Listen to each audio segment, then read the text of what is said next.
My fiancée cheated with her coworker right before I surprised her with a $2,200 trip, so I cut her off, and the karma that hit her was absolutely brutal. I'm Paul, 31, male, working some boring systems analyst job at a financial company downtown. 6 figures, decent benefits, the whole corporate drone thing. Her name was Amanda. We were together 4 years, engaged for like 8 or 9 months.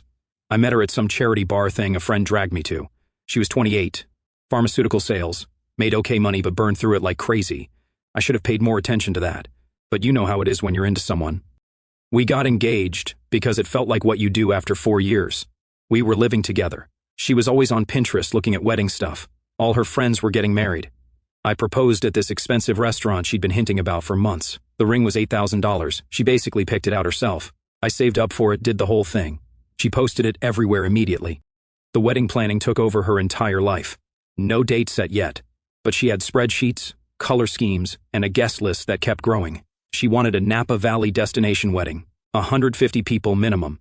It started at a $30,000 budget, then $50,000. Last I heard, it was pushing $70,000. My sister thought I was insane. I just wanted Amanda to be happy. My sister Alex is 3 years older, a corporate lawyer, takes crap from nobody. She never liked Amanda. She said Amanda had expensive taste and cheap character. I brushed it off because Alex has always been protective. Our parents died when I was 19. She basically raised me through college. Her opinion mattered, but I figured she just didn't see Amanda's good side. There's also my brother Kyle, 27, just finished his residency, ER doctor. Even he mentioned once how Amanda was always asking me to pay for stuff. I had a dog, Muffin, a German Shepherd I adopted 5 years back. Best decision I ever made. Amanda tolerated him. She never said she didn't like him, but she also never walked him, never fed him, and complained about dog hair. I did everything for Muffin. He slept in my office because Amanda didn't want him in the bedroom. The thing about Amanda was she had this way of making me feel like a jerk for questioning anything. New car because hers was unreliable. Did I want her stranded somewhere? Expensive dinners twice a week. We work hard, don't we deserve it? $600 purse. It's an investment piece. Every purchase came with a justification that made me feel cheap for bringing up the cost. I make good money, and I'm smart with it. Solid 401k, emergency fund that could cover me for 8 months. Some investments doing well. She had maybe $2,000 in savings and credit card debt she never talked about. I'd seen statements lying around though, at least $15,000 spread across 3 cards. So yeah, that was the setup. 3 months before everything exploded, Amanda started talking about this guy at work, Brett. New regional sales director, only 30 but already making director money. Amanda was impressed as heck. She kept bringing him up. Brett said this about the market. Brett's strategy is brilliant. Brett just got back from Scottsdale. Brett this, Brett that. I should have bought stock in the guy's name with how much I was hearing about him. I didn't think much of it at first. She was in sales. Networking was part of the job. I was supportive. Then the late night started. She used to be home by 6 or 7. Suddenly it was 9, 10, 11 p.m. Multiple times a week. Grabbing drinks with the sales team, strategy dinner ran long, team-building thing. I trusted her, so I just nodded, fed Muffin, ordered food, and worked on my own stuff. She also started making little comments. I'd want to stay in Friday night, she'd sigh about how she wished I was more spontaneous. I'd mention maxing my 401k, she'd roll her eyes and say, "You can't take it with you." Suggest cooking at home, she'd snap about not wanting to be an old married couple already. Should have been obvious, but when you're in it, you rationalize everything. The phone thing started too. Always on her phone, angling it away whenever I was nearby. 2 months before the end, I started planning this surprise trip. She'd mentioned wanting to go to this fancy resort in the mountains. I found the perfect place 3 hours north, 5-star everything. It cost me $2,200 for 3 nights. Ended up canceling everything a week later. Lost the deposit, $700 down the drain. But I'm getting ahead of myself. It was a Wednesday. I was working from home, back-to-back meetings all day. Last one ended around 3:30. I was fried. Muffin needed a walk. Figured I'd grab coffee, clear my head. Amanda said she was working client meetings all day and wouldn't be home till 7 or 8. I'm walking back with Muffin, maybe half a block from our building, and I see her car in the lot. Weird as heck, she never came home during the day. Got closer and there's some dude in the passenger seat. They're just sitting there talking, but they were sitting close. I stopped walking. Muffin sat down panting. I watched for like 30 seconds. Then Amanda laughed. She touched his arm. My stomach dropped. I pulled out my phone, took some pictures, got her car, the plate, both of them clear in the frame, 3 or 4 shots. Then I turned around and walked Muffin the other direction. We walked for another 20 minutes. My brain was trying to logic it away, but I knew it felt wrong. By the time we got back, her car was gone. I went inside. Everything looked normal. I fed Muffin, sat at my desk, and stared at my laptop. Amanda got home around 7, dropped her bag, kicked off her heels, and said she had a long day. I asked how the client meetings went. She spun this whole story about a picky buyer and didn't even blink when she lied. We got Thai food, ate on the couch. She complained about her day. I said maybe 10 words, went to bed and barely slept. The next day I checked the phone records. We were on a shared plan under my name. I pulled the detailed usage for the last 3 months. One number she'd been texting constantly, like 20, 30 messages back and forth some days during work, late at night, early morning. Didn't recognize it. I ran it through a reverse lookup site. Got nothing useful. I sat on that for 2 days. I started noticing things I'd been too oblivious to see. How she took calls in the other room, started dressing different on days she had important meetings. Friday afternoon I told her I had to help my buddy move furniture.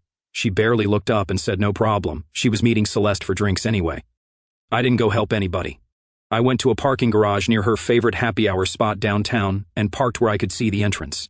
20 minutes later she showed up, stood outside on her phone, wearing this dress I'd never seen and heels too high for a casual meetup. 5 minutes later the same guy walked up. They hugged, lingering, then went inside together. I sat there for 10 minutes gripping the steering wheel, then drove home. Amanda got home around 10, tipsy, in a good mood, and told me this whole story about Celeste, meeting some guy and them all hanging out. I said nothing. Saturday morning I told her I had errands, took Muffin to Alex's place. Alex lives downtown, nice corner unit, windows overlooking the river.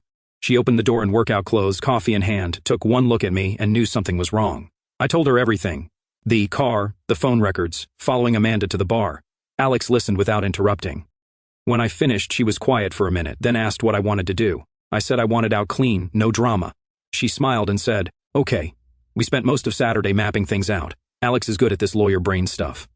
First priority was making sure I really wanted to end it. No doubts, no wanting to work it out. I told her I was 100% done. You don't come back from months of lying to someone's face. She grabbed a legal pad and started writing. First priority, my stuff, assets, the apartment.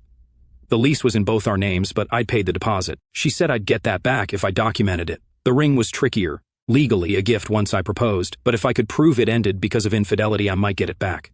Joint stuff. No shared bank account, thank goodness. But 4 years together meant shared household stuff. Her advice, only take what's mine or what I paid for. Document everything. Muffin was easy, registered, under my name, all vet records in my name, zero question he was mine.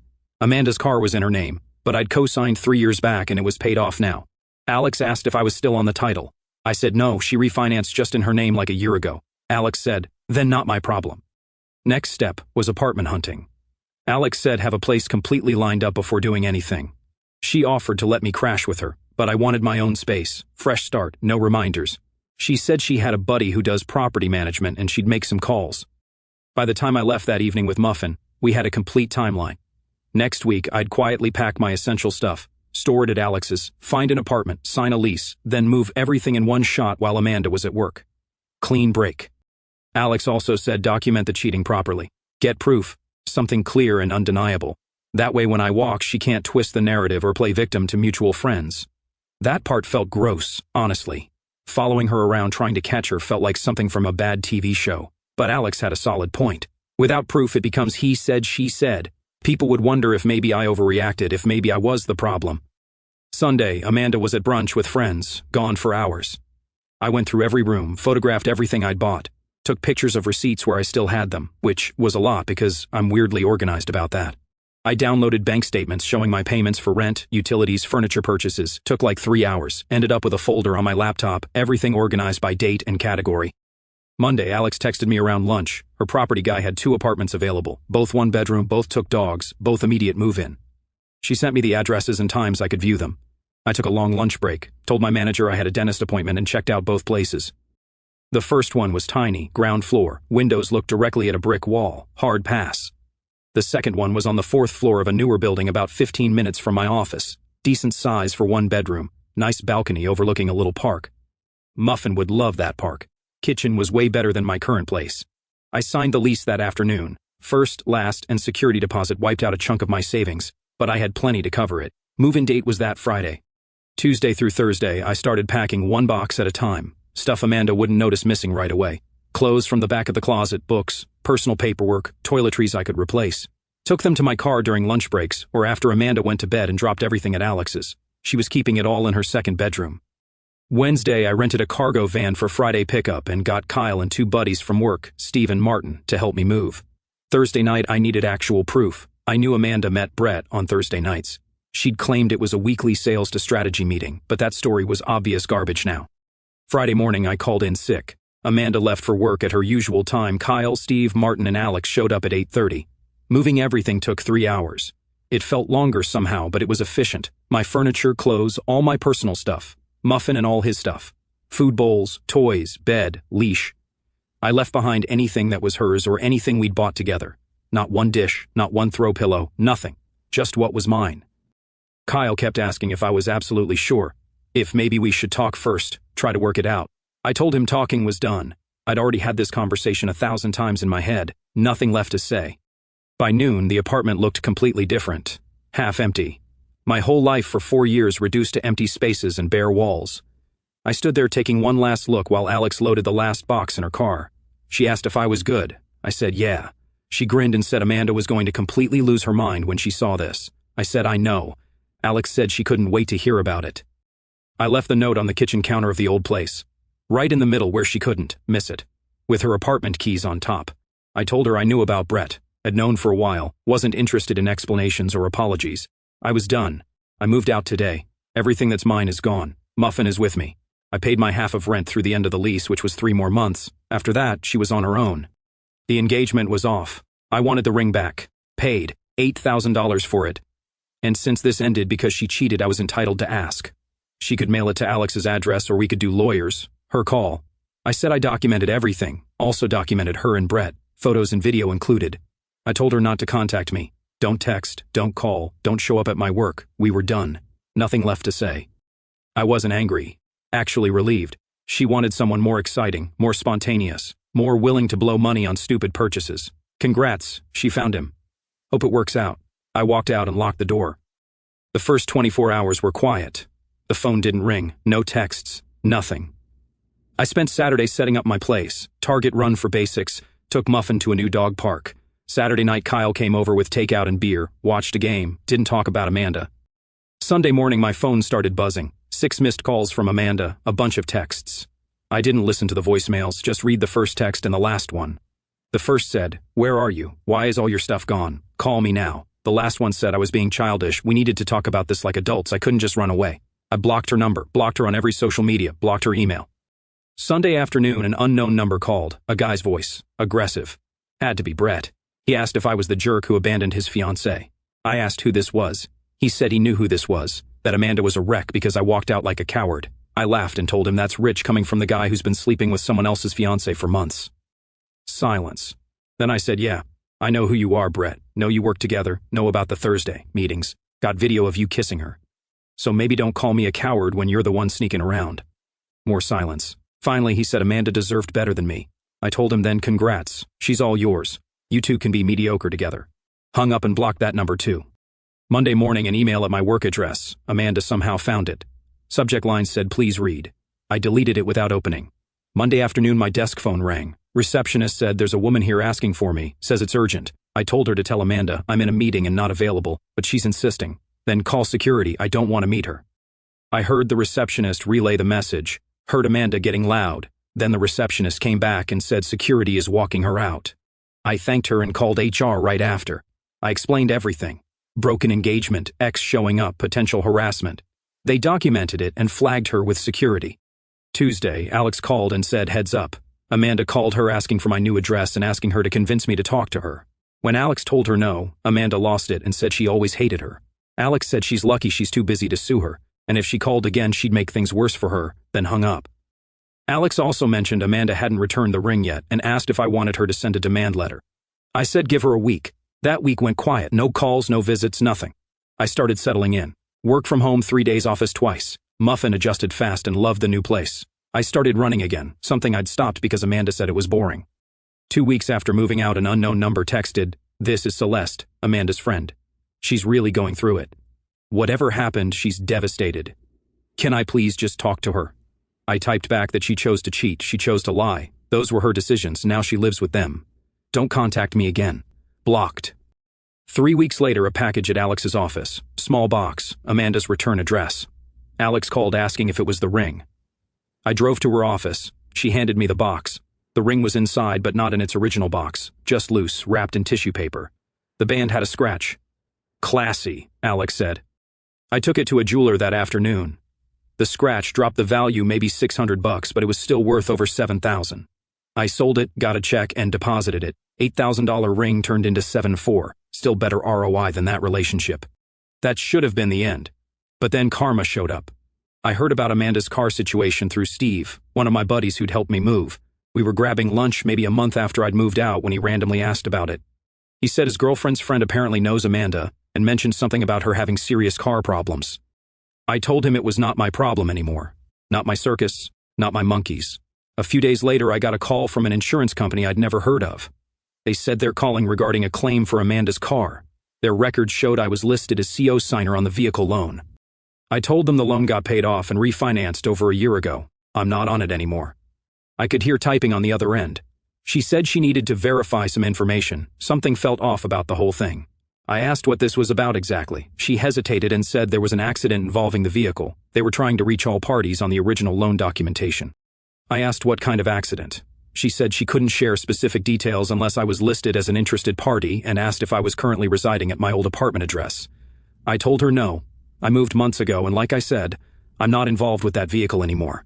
She needed to contact the current owner. I hung up feeling uneasy about it. I pulled up the old loan paperwork from my files and went through it carefully. The refinance had definitely removed me from the loan itself, but there was some fine print about the original CO signer being potentially liable for certain insurance claims if the loan had been in default status in the previous 12 months. It hadn't been. I'd made absolutely sure before signing off on the refinance. I called Alex and explained the weird phone call. She said forward her everything I've got. If they call again, refer them directly to her. 2 days later they called again. I gave them Alex's contact information immediately and hung up before they could ask more questions. That night, Alex called me back. I could hear the amusement and disbelief in her voice. Paul, you're not going to believe this. Amanda's car got completely totaled in the accident about 2 weeks ago. I said, wait, what? How did I not hear about it? She said because Amanda's been trying to handle it quietly, I guess. But here's the thing. Brett was driving. He borrowed her car, ran a red light, T-boned another car. The other driver is fine, but both cars are completely totaled. And get this, Brett didn't have a valid license. It was suspended 3 months ago for unpaid traffic tickets. Driving on a suspended license, caused an accident, then ran from the scene before cops arrived. Amanda's insurance company denied the entire claim because the driver wasn't legally allowed to operate the vehicle. The other driver is now suing Amanda personally for damages. That insurance company called me because they were looking at the loan history trying to figure out if anyone else could be held liable. I asked Alex if I was liable for any of this. She said correct. She already sent them documentation showing I was removed from the loan over a year ago. No legal association with the vehicle. I'm completely clear. I sat down on my couch processing all this and asked what kind of damages we're talking about. She said the other driver is claiming medical bills, lost wages, vehicle replacement. Could be anywhere from $20,000 to $40,000 depending on what they can prove in court. Amanda is completely screwed. Alex sneered. Insurance company dropped her, she's being sued, and Brett is nowhere to be found. Apparently he quit his job immediately and moved back to his home state. Financial ruin courtesy of trusting a guy with a suspended license. You really can't make this up. Then Alex continued, and I could literally hear the grin in her voice. She said Amanda has been calling around trying to find a lawyer to help with the lawsuit. Guess whose firm she called? I said, no way. Yep. The receptionist recognized her name immediately and sent her straight to voicemail. We're obviously not taking her case. Clear conflict of interest, and also she's insane. I actually laughed. Well, I guess it's just karma doing its thing. Alex said, not just karma, Paul. This is stupidity colliding with consequences. A week after finding out about the car situation, a KO worker named Lisa approached me in the break room. Lisa was cool, mid-40s, been at the company forever, knew everyone's business somehow. She asked if she could ask me something kind of personal. I said, sure, go ahead. She said, you're ex-Amanda, right? I said, yeah, why? Lisa looked uncomfortable and said her daughter works at the same pharma company, or worked. Amanda got fired 2 days ago, apparently. I set down my coffee mug and said seriously. She nodded and said the whole thing has been a mess from what her daughter said. Amanda kept missing work, showing up late when she did come in, had some kind of public meltdown in a team meeting. They put her on probation, then she just stopped showing up entirely. Lisa said her daughter mentioned Amanda was always talking about some guy from work, then he quit suddenly and disappeared. After that, Amanda completely fell apart. I didn't know what to say to that. Lisa said Amanda has been asking around about me. That made my skin prickle. I told Lisa she already tried showing up here once. Security walked her out and HR flagged her name. Lisa said, well, she might try again now, just be careful. I thanked her, went back to my desk and called Alex immediately. I told her Amanda got fired from her job and apparently she's been asking around trying to find me. Alex said then you should file for a restraining order today. I asked if that was really necessary. She said yes. Think about it. The girl's lost everything, now she's 100% desperate, and she will not leave you alone. Desperate people do extremely stupid things. So I compiled everything I had that afternoon. Screenshots of texts from before I blocked her, date and time of the workplace visit with HR documentation, the story about her friend Celeste reaching out, all of it organized chronologically. Alex filed the restraining order request that evening. The hearing was set for 10 days out. I tried to just go about my normal life. Work was actually going well. Got assigned to a high-profile project that was eating up most of my time in a good way. I started seeing someone casually, a woman named Isabel from the dog park. She loved Muffin immediately, had her life together. Nothing serious yet, but it was nice. 4 days before the restraining order hearing, Amanda found my address somehow. I was getting home from work around 6, Muffin with me from the park. I walked into my building, checked mail, and headed for the elevator. Then I heard it. Paul. I turned around. Amanda was sitting in the lobby. She stood up and looked terrible. I said, Amanda, don't. She snapped immediately. You ghost me, steal my dog, ruin my life, and you're saying don't? The security guard was already standing up, moving toward us. I kept my voice calm. No, you ruined your own life, you need to leave. We were supposed to get married. She started getting louder. 4 years and you just walk away like I'm nothing. I said enough, my voice was rising. You were cheating on me for months and you still have the nerve to gaslight me about it? Get the heck out of here, there's nothing to discuss. I made one mistake. People make mistakes. She tried a different angle. The guard reached us, ma'am. You need to leave the building now. She yelled, ignoring him. I want Muffin back. You can't just take my dog. I said he's my dog, always was. You never gave a darn about him. The guard stepped between us and told her to leave now or he's calling the police. Amanda looked at me over his shoulder. How can you be so cold? Did I ever mean anything to you? I said you meant everything. Now you are nothing to me. We're even. Then the guard started escorting her out. She was still yelling that I'd regret this, that she gave me the best years of her life, blah, blah, blah. I went upstairs, locked the door, sat on the couch. Muffin jumped up, put his head on my lap. I called Alex and told her about the whole thing. Alex said, okay, I'm bumping up the hearing, filing an emergency request. If you see her again, call the cops immediately. I asked if she thought Amanda would try something else. Alex said, Paul, she's desperate, of course she will. She was right because the emails started at 2 a.m. that night. I went to bed around 11, phone on silent like usual. I woke up at 6 to get ready for work, 38 unread emails waiting, all from Amanda. She'd created multiple different email addresses and sent messages from all of them. The first few were apologetic. She knows she messed up, misses me so much. Then, angry, called me a coward. She wasted 4 years on me. Then paranoid, said she knows what I'm doing. Me and my sister planned this whole thing. The last ones were concerning. Things like think I can just move on, start over like she never existed. I forwarded every single one to Alex. She called within 5 minutes and told me not to respond to any of these. She's filing the emergency restraining to order motion this morning with all of this as evidence.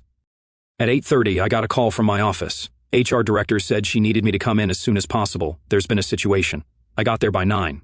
The HR director and building security were waiting and brought me into a conference room.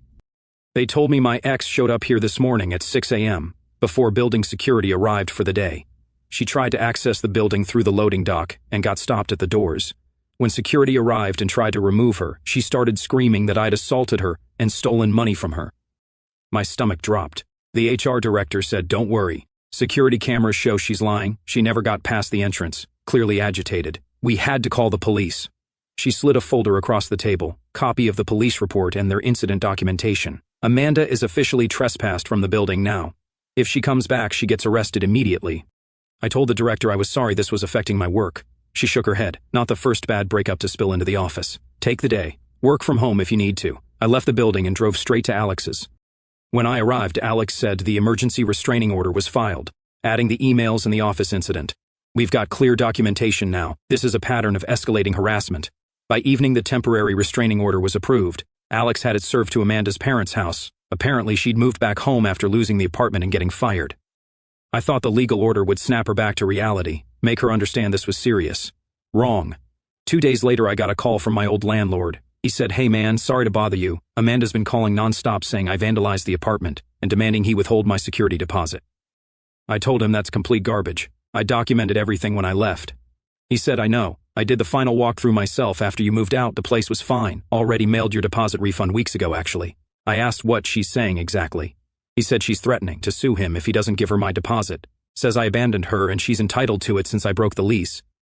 I asked him to forward me everything she sent. He sent over a dozen voicemails and emails from her, all completely unhinged, claiming I'd destroyed property, stolen her belongings, owed her thousands of dollars. Full-on alternate reality stuff.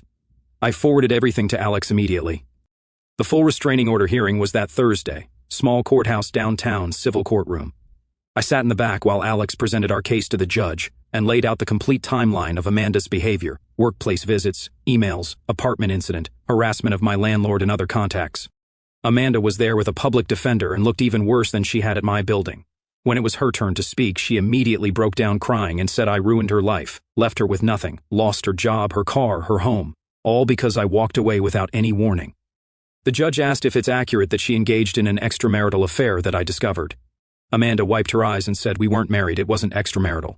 The judge said they were engaged and cohabiting. The relationship clearly implied exclusivity. Did she or did she not engage in a romantic relationship with another individual while engaged to me? She didn't answer. The judge continued. Did you or did you not show up at his workplace and residence despite being explicitly asked not to contact him? I just wanted to talk to him, she said. The judge cut her off. Her public defender tried to interject something about emotional distress and mental health. The judge held up a hand and told Amanda her behavior constitutes clear harassment. He signed the document in front of him, restraining order granted for 1 year. No contact whatsoever with me, my family members, my workplace, or any known associates. Any violation results in immediate arrest and potential criminal charges. He asked if she understands. She nodded, still crying. The hearing ended. Alex and I walked out into the hallway. I asked, so that's it? She said, yep. If she comes anywhere near you now, she goes to jail. Congrats, brother. We got coffee at a shop across from the courthouse. I was completely wired, exhausted, and relieved all at once. Alex said I handled this exactly right. A lot of guys would have caved when she showed up crying, or would have engaged and made it worse. She asked what I was going to do now. I said, well, keep living my life. Maybe get Muffin a friend. She grinned. Dog friend or human friend? I said I haven't decided yet. She laughed. You deserve better than what you had, Paul. 9 months later, life was completely different. Remember Isabel from the dog park? We became official after 3 months. She had her own place, loved Muffin, split checks without making it a whole thing. It was refreshing. Work promoted me. The high-profile project turned into leading my own team. Better money, better hours. I actually gave a darn about what I was doing. Muffin was thriving. 7 years old, acting like a puppy, had a whole crew at the park. Isabel's clinic gave me a discount on his checkups. Sometimes I'd remember Amanda saying I should get rid of him and just laugh. Dodged a missile there. About Amanda. I heard through the grapevine she moved to Nevada, still dealing with that lawsuit, still broke, still a mess. I didn't care. She wasn't my problem anymore. Until that afternoon, I was at Target with Isabel grabbing dog food and random stuff. We were walking down the home goods aisle, Muffin's leash in one hand, Isabel pointing out throw pillows or whatever, and I saw her. Amanda, end of the aisle, shopping cart, looking at picture frames. She glanced up, saw me, and froze. Isabel noticed me stop walking and asked if I was good. I said, yes, I am. She followed my eye line, saw Amanda, and immediately understood. She asked if I wanted her to do anything. I said, nah, I got this. Amanda walked toward us. Muffin was sitting next to me, tail wagging. Amanda straightened up and tried to compose herself. Hey, she said. Awkward silence for like 3 seconds. She looked at Muffin, then at Isabel standing a few feet back, then at me. He looks good, she said, nodding at Muffin. I said he is good. More silence. She shifted her weight, gripping her shopping cart. I heard you're doing well. New job, promotion. I said, heard that, huh? Small world. She attempted a smile. It didn't land. Look, I know things ended badly. I said it's all right. It's over, though. She flinched. But I was going through a lot. The thing with Brett, losing my job, the car accident. I said, Amanda, it's all right. Move on. Her face went red. You don't have to be cruel.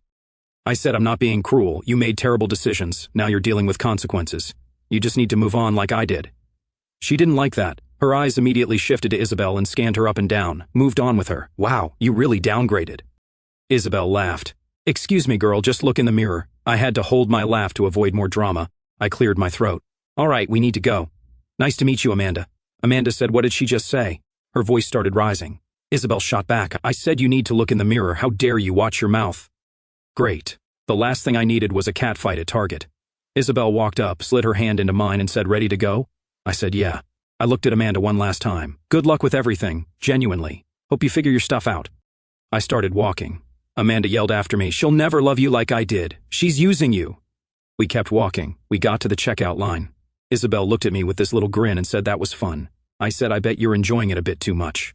She laughed. "Maybe I am." That night we watched a movie together with Muffin, laughed, and had fun. Life's good when you cut toxic people off.